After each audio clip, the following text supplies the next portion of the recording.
Hello, everybody. Welcome back to another episode of the Grow Your Occupancy Podcast. I'm Julie Podewitz. Today, I welcome Patrick Leonard to the show. Patrick, hello. Hi, Julie. How are you? I'm great. It's always good to see you. You We're, as well. we've seen each other, I don't know, probably 22 dozen times. Most often at conferences, right? Where we're passing in the hallway, passing in the two ships, as you would say, and we wave and we get a couple minutes, but we don't often have a chance to really sit down and chat.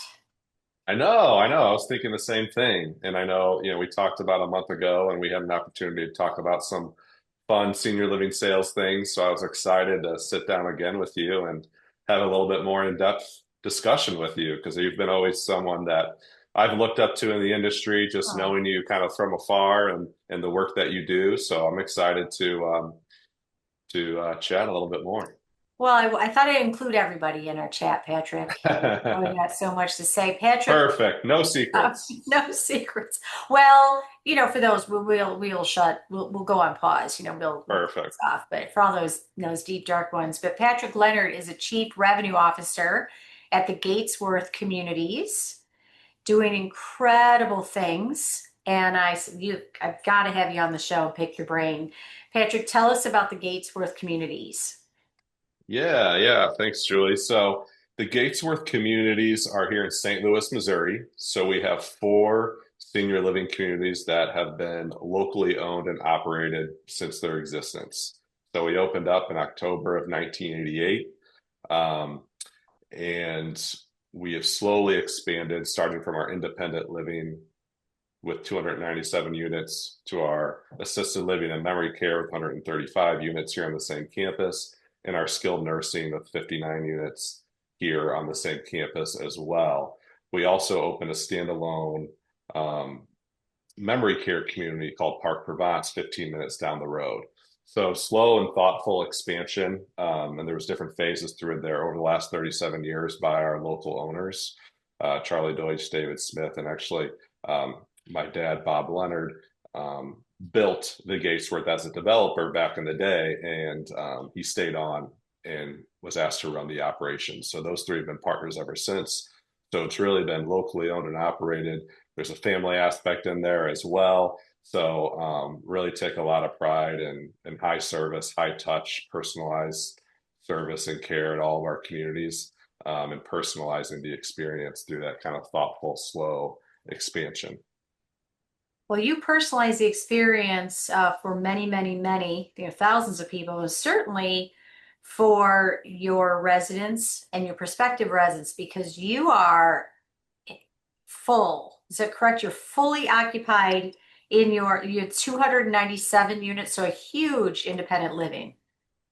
Yeah. So we have been full at the Gatesworth now for about a year or so, where we've averaged 297 out of 297. Collectively, the communities are been hovering around 99%. In the higher acuity, there's a little bit more turnover, of course. But yeah, overall, we're very, very lucky and fortunate to have been majority full at our communities for about the last 2 years. We have incredible teams. We have a strong history and reputation in town that comes along with that 37 years, kind of that foundation and legacy that our three founders built. And so, us as kind of the younger leadership team coming in, our goal is not to mess it up. We're trying to keep it going and we're trying to build upon it and honor the legacy that they built and kind of bring it to the next level. And so, a big part of that, obviously, that allows us to do some of those things is having strong occupancy. So, that was really my focus when I came back into the business full time about 2.5 years ago. Well, kudos. So 297 of 297. How, simply put, how does one do that? Stay fully occupied day in and day out? Because historically has been full. I've been to the Gatesworth, beautiful community, but just established in 1988. So it's not the brand new shiny penny, right? But Yep. it's shiny. It's shiny, right? It's not brand new and shiny. Beautiful community, but it historically very full. COVID, of course. comes along and puts a ding in that, because I know you stopped moving people in, right, for quite a bit of time, and then you had a rebuild. Yeah, Oh, definitely. yeah, Yes. So we're a 37-year-old penny that we just keep polishing, Julie, I you know? love it. So, I love it. um, But if you so don't, you're yeah, you're yeah. not fully occupied, right? Yeah, it's amazing. It just proves the point, right? It debunks the theory around needing the newest finishes, the newest building, It if you really build it, they is. will come. It kind of debunks that. There's something to that. If you can do that and the personalization and the high level of service, the high quality of people, of course, but that on alone won't, as you know, stand on its own and bring success. So yeah, again, we're very fortunate to have a strong history. I did come in at a time where, we had a flat year occupancy wise in the Gatesworth, net zero. The move-ins and move-outs were equal over the course of the year. And, the team had just come off of, it was kind of the team that came in more or less really during COVID when COVID hit. So again, we were very strict about COVID here at the Gatesworth. We stopped doing move-ins for a while. So the back door, of course, was open, unfortunately. So we hit the lowest point we ever have, in our history during that time, like a lot of people did. Again, we had an amazing team that weathered the storm and was able to really make huge gains between when we started accepting people again in 2020 to 2023, when I came on. But then it kind of stalled out, I think a lot of that was just, there's continued competition, of course. There's, probably a little bit of burnout in there, honestly. I mean, they Yeah. went through the hardest point of COVID and they worked so hard to climb up pretty significantly in 2 years to recover, but 297 units is a lot to fill. So our team did an amazing job, but it kind of stalled out for a year. So it was really an opportunity to refocus. Me coming in, obviously, with history of the community, history of the business, but kind of really a fresh perspective of the day to day, where I was able to really just dive in alongside the sales team as their partner to learn from them and to brainstorm with them. And we came up with a lot of things that, I think contributed to getting us to where we are now, stabilized at 100%. And happy to go into more detail of some of those things, of course. But it really, really was a team and focused effort on some really specific areas. Please tell us. Tell us what Yeah. you did too. And how many apartments were you needing to fill at your So lowest? yeah, so we were down at the Gatesworth, the 297 that we keep referring to, the independent living.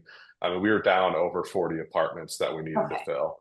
Yeah. Okay. So, and again, net, right? So you're thinking on average, you're probably losing 5 to 6 a month people as well.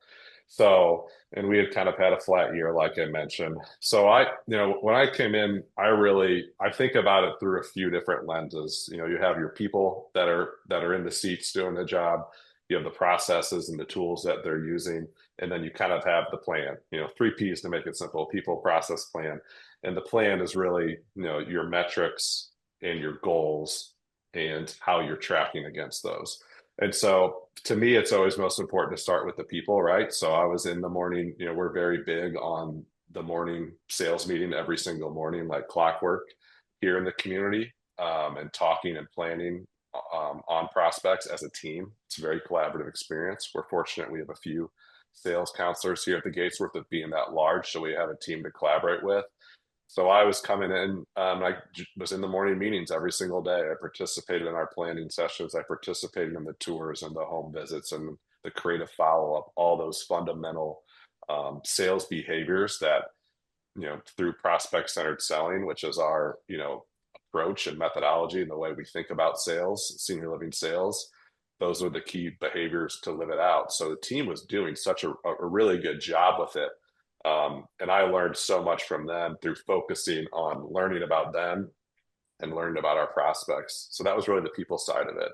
Hmm. With that came some transition of people too, right? Do we have the right people in the right seats? That's the other part Sure. of the people aspect. We brought in some new folks, somebody retired, somebody went off in a different career path, and we backfilled with some amazing people. So those were very thoughtful, smooth transitions. Um, and they worked out really well, thankfully. Um, from a process standpoint, I mean, that was a big thing, for me as well, because you can get one or two things with a community that's been around this long and that's had, majority of the year some really high success. You could have some very old processes that still work and some very old processes that don't, and some ones that are just non-existent. And Yeah. so we took a good look at that. Once we got a good wrap around, this is our team. This is, we feel good about our team and who's in the seats. What does the process look like from start to finish in our day to day? And, what tools are we using from, a technology standpoint? What processes are we using for a trial stay and a new move in, or before preparing for a home visit and preparing for a tour? And who are we relying on from operations, which is a huge part of it, to help support us in these efforts? So we rewrote a lot of processes. We created new ones. We got on the same page about it. We got input from different key stakeholders in those processes. So we got really clear on what the expectation was and who owned what. And then the plan, came in. Everybody's like, "Well, we got to get back to full. We got to get back to full. The Gatesworth has always been full, before COVID, more or less." I was like, okay. And then, so we're going along with that mindset. And then, you get a month into it and you're like, guys, we're 40 units down. We're not going to get full tomorrow. We're not going to get full next month even, again, if we're counting six people more or less moving out each month, Yeah. are we going to really sell 20 a month? Probably not. So let's be realistic. Let's make it attainable, but let's challenge ourselves a little bit. So we rethought about how we looked at that goal of getting 100% occupied. So we broke it down month by month. If we could do +2, +3, this is where we could incrementally get there and when. So we set goals, we set some incentives around hitting different milestones on the way to full to keep people motivated, opposed to just being deflated by that big 40 glaring number that was staring them in the Yeah. face. That makes sense. If you're not goal oriented or you're not like uh, almost motivated, certainly by the win, but also motivated by the loss or the defeat, you're not in the right profession. Sales, we need to be very carrot oriented. But to your point, if you're at 0 and you need 40, it can feel overwhelming. It's like, well, if I've never really walked a whole lot and I'm going to run a marathon, it's like that's a lot to chunk off. You certainly can do that, but what's like the interim success between that and that? So well, let's walk a 5K and then let's go from there. And then you absolutely run a marathon. So how important so it sounds really important that you chunked it out to a stretch doable so as to motivate and not maybe defeat. Yeah, definitely, definitely. I think you nailed it with Yeah. that. I think otherwise it could just be so deflating, especially in sales where you hear no so often anyway. And Right. you gotta minimize the deflating things and maximize the inspiring and motivating things, because it's just the nature of sales. It's Yeah. hard. It's very unique, and it's Yeah. you hear no a lot. So you have to do those things. And I think too, not just the higher level, all right, we need to get to 100%. This is how it breaks down each month. But like focusing on the metrics and the goals that they can control, right? They can't control Yeah. move-ins or move That's right. outs, to an extent. So like Yeah. we know on average this is probably how many people are going to move out. So we're aware of it, but we can't control it. So we have that piece in there. So okay, if we're going to assume that, let's have a goal of this many move-ins a month to incrementally get us to 100.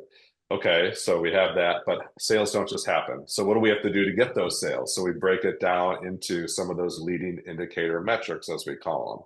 Spend more quality time with the prospects, creative follow-ups, home visits, maximizing these tours, really coming up with thoughtful plans and planning for really meaningful small advances along the process. So we track some of these metrics on a weekly basis, on a weekly scorecard that the whole team is aware of, the whole team's contributing towards. It's a team goal, but they understand their individual contribution to Hmm. that goal. And so those are the things they control day in, day out, week in, week out. And again, it's amazing when you hone in. They're doing that stuff naturally already, but if you tie some type of number to it and even tie some small contests and incentives to it, it's amazing the traction that can pick up. And that ultimately is going to impact that sales number. And that's ultimately going to get us to that 100%. So it was Yeah. really cool to see how the team band together around those goals. And we have a mixture of people who are inside the industry, who came from outside the industry, who have worked outside the industry, like myself, where it is a little bit more traditionally structured around metrics than our industry and senior living typically is, and people who have been senior living lifers. So it's really interesting to see how people gravitated to these goals, regardless of where they came from, because they saw the benefit for the prospects, they saw the benefit for the community, and they saw the benefit personally for themselves in achieving these goals. And again, the proof is in the pudding. The team Yeah, it just is. did such an amazing job. And net 40 within a year and a half kind of time frame. So it net up because if you're out 5 and 6, you have a large community. So if you're Yeah, out 5 and 6 a month, which makes perfect sense there, and you're needing 10 in, 8 and 10, you're needing to double yeah. digits every month. Yeah, and that's what we got on a roll. We were averaging around nine, nine a month, nine in a month. So we were kind of averaging around net three a month for a period of time. So Gotcha. Okay. yeah, we got there Yeah. in a year and a About a half. year. Good for you. Yeah, Yeah, and I would like to mention for those of you that are not familiar with the Gatesworth independent living, as we're talking about right now, full spectrum, but on the IL, the 297, you're on what you might consider the higher end, right? Your rent.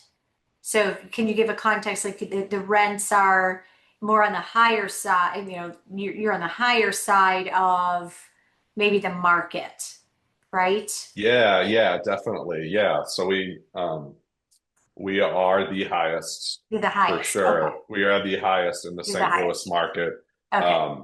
for sure. Yeah. So Yeah. that's our prices, and we lean into that, right? We have it on Sure. our website. We own that. We've had transparent pricing for before transparent pricing was a thing, and I've been booed off stage one time. We talked about prices. Well, booed. I wasn't booed like they were throwing things, but they almost would years ago. just popcorn, maybe. We were. I think some things were thrown, non-dangerous. I had more people walk out on this, and it was a session. This before no one, that was like cloak and dagger. Don't give your pricing, and make them come in for tour. They've got to see the value. You remember those days? Maybe you Yeah. don't, but yeah. So being the price leader, I wanted to make mention of that because you did this being the price leader. You did this without massive incentives, deep discounting. Well, they're the least costly option anyway, so getting a few more move-ins. That's difficult too, being the lead. I mean, it's all difficult, but you're the price leader. So you also talk, Patrick, about really focusing on this is what I'm hearing, the experience, right? So the quality side, because it's quantity, quality, the mix, action and skill, right? And what you do, not just volume, velocity. You do have to make calls, you do have to do the work, but it sounds like you're really focused on that. Yes, do the work, but what's happening, like the home visits, planning. You're talking about planning tours and doing creative follow-ups to really narrowing in on what I would consider more the experiential, the skill side of things, the quality really makes impact because you can't manifest. Well, what we need is 50 more leads a month. That's just not a realistic approach because it's just where are you going to get those 50 people? And when people Right. say we need to double our leads, that's great. Um, Not sure. I mean, that could happen, but is that necessarily the plan of action that's going to move Sure. us forward? Yeah, that's a good point. I mean, you can't sell without leads, right? But historically, leads have not been an issue in this industry. It's a little different when you're starting from scratch, but Yeah. you know, yeah, I mean, and part of that, of course, too. Yeah, I'm focusing on refocusing our marketing spend and where we're allocating these dollars. But we were actually able to save on marketing. We're actually able to lower concessions over that Mhm. time frame. Maybe not short term at the beginning, but we were actually able to lower that significantly. We were able to save on marketing spend because those weren't really the real issues, and we dove down into it. It was almost getting back to a confidence level too. after being burnt out and deflated from COVID and all this stuff, you know, it's easy to think, oh man, I gotta preemptively create a problem before there is a problem. AKA, I need to offer a concession or do something like that.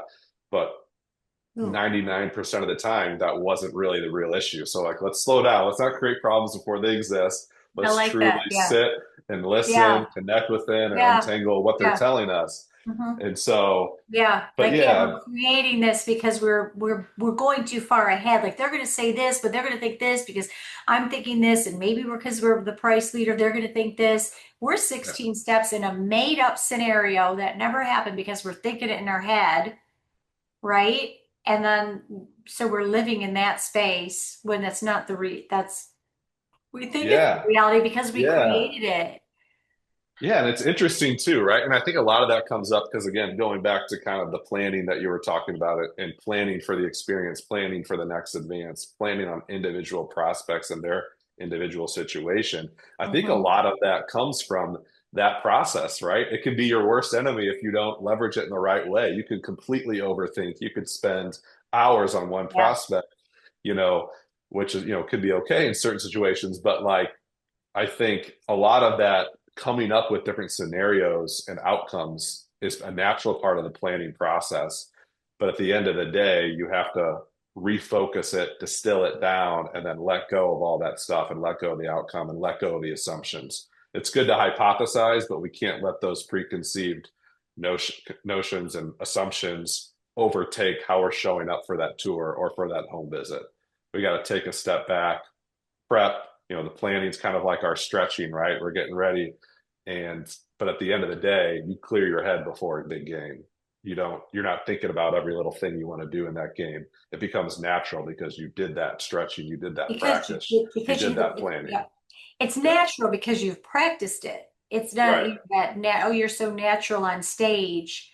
Well, that is they're going out and I don't know how I'm not an actor, but our daughter is, and we're, kind of know Oh, that wow. it's like all of that how much rehearsal it takes to and then you shut it off, or I don't, maybe you don't, I don't know what you do, but I mean I used to dance, so you go for, in a dance, when you're on stage you really are not thinking of what's coming now. I mean you're doing it naturally Right. because you've rehearsed it 9,000 times, so now you're focused on the smile and the presentation and the delivery of it, not the steps that are coming next.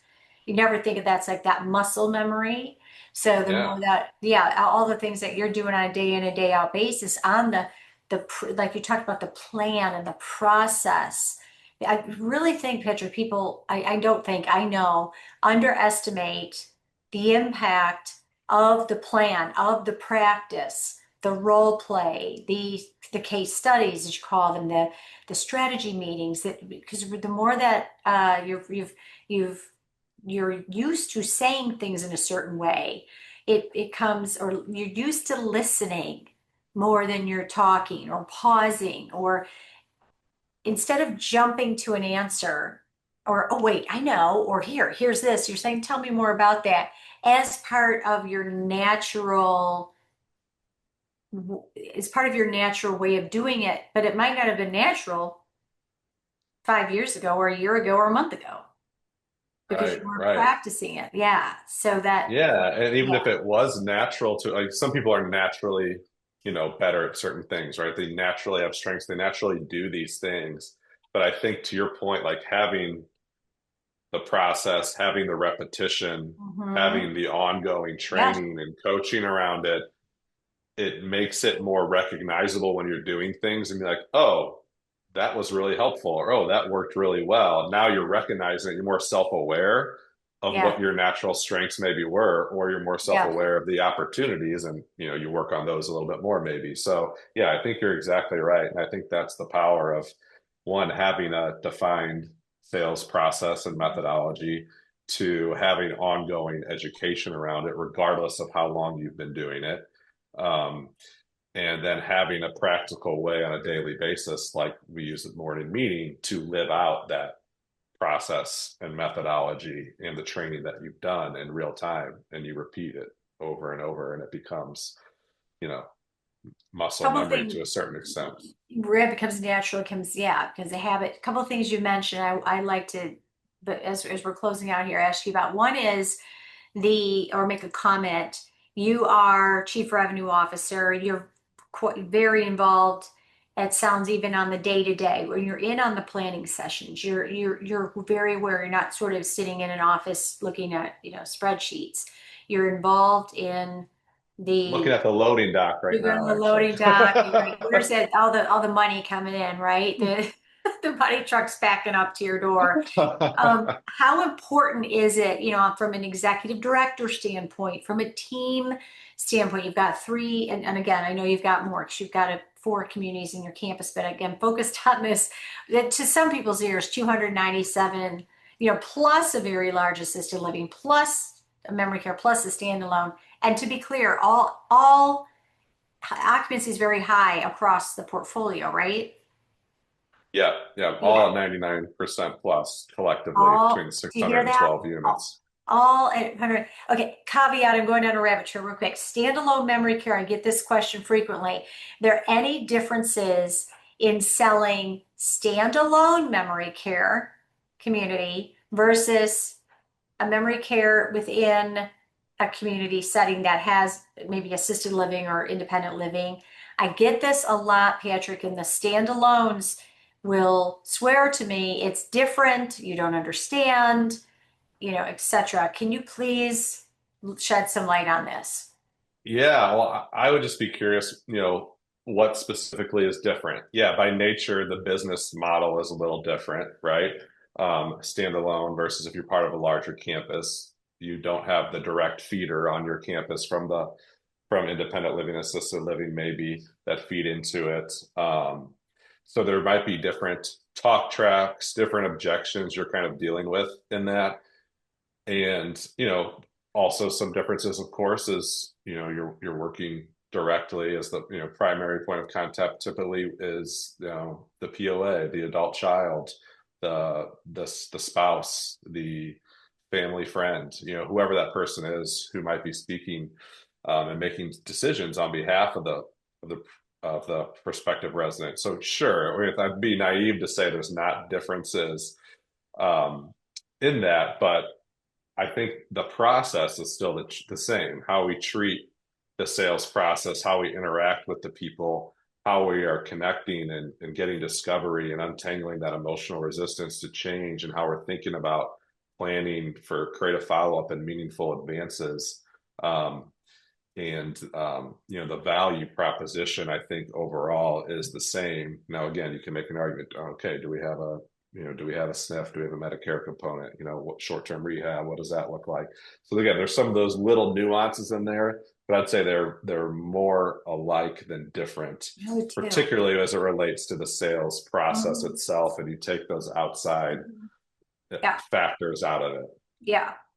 I'm going to agree with you. It is it's almost a difference. It really is think difference in what you can't control. Your standalone memory care, there's absolute benefits and appeal, right? And memory care, but within a community, I almost people it gets stuck in their head almost that it's so different or you don't understand because we don't have a feeder. There are many memory care neighborhoods within a larger community that their move-ins primarily the move-ins are coming from not from they're from the outside, right, moving into Sure. directly into memory care, not necessarily from the assisted living. So that wouldn't that be very much the same as going directly into memory care? But you have both of yours full, so you're doing something, so many things right. And one of them is the leadership. And I wanted to circle back to that. You're you're very involved. Talk to us about your executive directors, your leadership team, the departmental team. How involved are they, and how much impact does that have? Oh my gosh, they're huge. I mean, our executive directors are the leaders of these buildings and their management teams. And, their constant communication, their weekly meetings, morning meetings at the higher levels of care. And that communication, collaboration, and buy-in is crucial. I mean, you ask the sales, people, when we celebrated 100%, the first thing everybody's doing, I'm congratulating the leasing team and me are both just saying, well, forget about us. This is all our executive director and then all the leadership team and department heads here. I mean, it truly is. That is the culture around here, is that there's a clear recognition that yes, sales is hard. Yes, sales is bringing in the revenue, but it truly is a partnership and they couldn't do it without the executive director's leadership and all the leaderships of the departments. And everybody's bought into that. And a lot of time the disconnect, can come is just in communication and people understanding why and what's happening and who's going to be involved, right? So just Yeah. that was part of that process tightening up was, how do we communicate tours are coming in? How do we communicate special needs for this tour? Or guests coming in to meet with another resident, which is another part we didn't really touch on a bunch, just the power of resident ambassadors and their involvement in our sales process and how that has really transformed, the way we think about things and quality leads and referrals and new residents in our community. But yeah, the ED involvement is crucial. I think that can look different in different communities, whether that's them, joining the morning sales meeting, every meeting. We don't have that set up. We have the luxury that our executive director as well has been here for a long time. So at one point they were involved in those meetings, but now they've come up with a good cadence that makes sense to protect everybody's time, but also still has that level of commitment and communication going. And so whatever that looks like could be a little different, I think, for each community, but I think that is absolutely crucial. And nothing's going to gain traction without the ED's involvement. Agree. So last question, what would you say, maybe for someone new joining the position of sales in the space, or if somebody wants to maybe is taking a look at, kind of leveling up or maybe doing a reset, somebody who's been doing this for a while, what advice would you give? Like, what comes to mind, like this is a non-negotiable, what salespeople in senior living, I know it's tough to pinpoint, 'cause there's many things, but what's one thing that you think really makes impact? Someone, what would you tell? Yeah, it's a good question. Yeah, it's a tough one too. So many things. I mean, for someone new into the industry, I think it's important that they spend time in a community. I don't think it's crucial before you start, but I think it would give, I think it's mutually beneficial for both the hiring community and someone new to the industry if they're able to do a shadow day, come in. We always have people who are interviewing join one of our morning meetings and stay for lunch, go on a tour, and that can be multiple visits if timing doesn't work, but really experience what it's like if you're new to the industry to really be in a community, because it is so unique. It's so different. There's so much heart and passion in it. There's a lot of hard stuff in it too. Yeah. So, and it's so different than traditional sales. So I would say that definitely for new people. Refresh, there's also that, yeah, there's a lot of people who've been in it for a long time. They've been with a lot of different organizations. There's a lot of burnout in this industry, unfortunately, as well. And sales is no stranger to that. So, I think of just reaching out and networking with people. I think finding a coach, trainer, somebody who you gravitate to, that you believe in the way they do things, that you look up to, whether it's someone like you or, some of the great leaders who have had years of experience and years of success in all different markets in this industry. Pick their brains, learn from them, engage with them, go to conferences. If you can't, if that's not on the budget, hop on a Zoom call like this with people and just, you'll kind of find your path and tribe and get motivation from them, because you're going through a lot of the same struggles, and Mhm. just talking it out. It's almost like, just good therapy. Talk it out with another person who's doing the same thing that you're doing, just maybe in a different location and a different phase. And you'd be amazed at how it re-energizes your passion for it. And you'll leave with some really good ideas and steps to change that, change the course and direction of whatever's causing that burnout. Great advice. Patrick Leonard, the Gatesworth Communities. Thank you so much for taking time to speak with me today on the Grow Your Occupancy podcast. I always love, well, I'll see you soon, right? I'll see you sooner. Yes. I always love connecting with you, or at least passing. And we got to sit down and invite all of our friends here too. Thank you all for listening and supporting the Grow Your Occupancy podcast. And if you'd like to learn more from experts like Patrick, you can like, share, subscribe, and we're here for you if you need support in any aspect of senior living sales and marketing. I'm Julie at Grow Your Occupancy. Thank you so much, and we'll talk to you next time.